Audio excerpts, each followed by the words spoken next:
গণ অভ্যুত্থানের যে থিওরি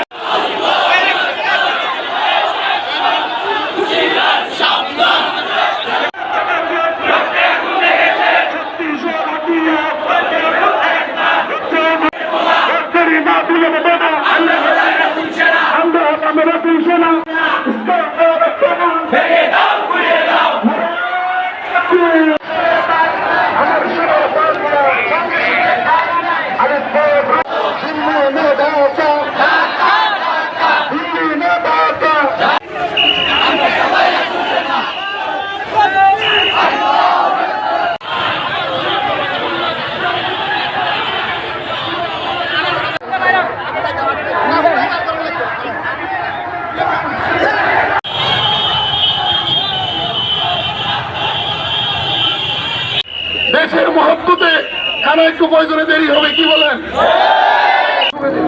জঙ্গি সংগঠন ইসকনকে নিষিদ্ধের দাবিতে আওয়ামী লীগের জঙ্গি যদি ছাত্রলীগ নিষিদ্ধ হতে পারে, আওয়ামী লীগের সঙ্গী এই দেশের জঙ্গি ইসকন নিষিদ্ধ না হলে সেটা মেনে নেওয়া হবে না। আমি আমার সরকারকে বলে দিতে চাই, আপনি বিপ্লবী সরকার, বিপ্লবী সরকার এত বিজু হলে আপনিও পদত্যাগ করুন।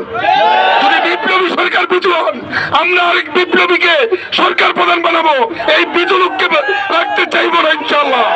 সুতরাং আগামী যে আলটিমেটাম দেওয়া হয়েছে, আলটিমেটামের মধ্যে ইসকনকে ছাত্রলীগের মতো জঙ্গি সংগঠনের স্বীকৃতি দিয়ে নিষিদ্ধ করার দাবি জানাচ্ছি। আমরা চেয়েছিলাম হিন্দু মুসলমান সবাই নাগরিক মনে করে বাংলাদেশে বসবাস করবে। যদি কোনো হিন্দু ভাই ইসকনকে সহযোগিতা করে বাংলাদেশে প্রতিষ্ঠা করতে চাই, আমরা সেই হিন্দুদেরকেও রেহাই দিব না। অতএব আমরা আমাদের দেশ হিন্দু মুসলমান সকল জাতি বর্ণ নির্বিশেষে আমরা একসাথে বসবাস করতে চাই। সংগ্রামী তাওহীদ জনগণ, আমার ভাই শহীদ হয়েছেন, নিঃসন্দেহ শহীদ হয়েছেন, তাকে সেই শহীদের রক্তের সহ তার দাফন কাফন করা হয়েছে। আমরাও আলিফের মতো শহীদ হতে চাই।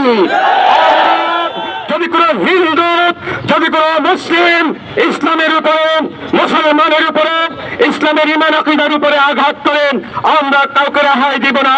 আজকে যারা বিভিন্ন কারণে ইসকনের প্রতি সহমর্মিতা জানাচ্ছেন, আপনাদেরকে আমি দক্ষিণ সুদান এবং পূর্ব তিমুরের উদাহরণ দিতে চাই। ভারত যদি কখনো বাংলাদেশে আক্রমণ করে, বাংলাদেশের মানুষের শুধুমাত্র দুটি পরিচয় হবে। কয়টি? শুধুমাত্র দুটি পরিচয় হবে, একটি হলো মুসলমান, আরেকটি হলো ইসকন। এর বাইরে অন্য কোনো পরিচয় তারা দেখবে না। সেদিন আপনার আওয়ামী লীগ না বিএনপি, মির্জা ফখরুল ইসলাম না ওবায়দুল কাদের, এই পরিচয় তারা দেখবে না। আল্লাহ এবং তার রাসূলের বিশ্বাসী প্রত্যেকটা লোককে তারা আঘাত করে দেয়। আপনি কি মনে করেছেন? আপনি প্রশাসনের অংশ হয়ে মনে করেছেন আমি সরকারি প্রশাসনের অংশ, আমি পুলিশ, আমি বিজিবি, আমি বিডিআর, আমি প্রশাসনে থেকে আমি আওয়ামী লীগ করি, আমি বিএনপি করি, আমি জামাত করি, আমি ভারতের প্রতি সহানুভূতি দেখিয়েছি, আমি ভারত সরকারের প্রতি সহানুভূতি দেখিয়ে বিবৃতি দিয়েছি, আমাকে ছেড়ে দিবে না। আপনারা পূর্ব তিমুর দেখেন, আপনারা দক্ষিণ সুদান দেখেন, যখন সেই দেশগুলোতে খ্রিস্টানরা আক্রমণ করেছিল, কোন মুসলমানের সন্তানকে তারা বাঁচতে দেয় নাই। এমনকি গর্ভবতী নারীদের পেট চেয়ে পর্যন্ত তারা মুসলমানদেরকে হত্যা করেছে। সতর্ক থাকতে হবে, ইসকনের এই সন্ত্রাসীদেরকে কোনোভাবেই এই বাংলার জমিনে ঠাঁই দেওয়া যাবে না। এদেরকে প্রতিরোধ করতে হবে। সরকারের প্রতি আহ্বান থাকবে, ইসকন নামক যে সঙ্গী সংগঠন আছে, আপনারা তাদেরকে নিষিদ্ধ ঘোষণা করেন। ইসকনের সকল কার্যক্রমকে আপনারা নিষিদ্ধ ঘোষণা করেন।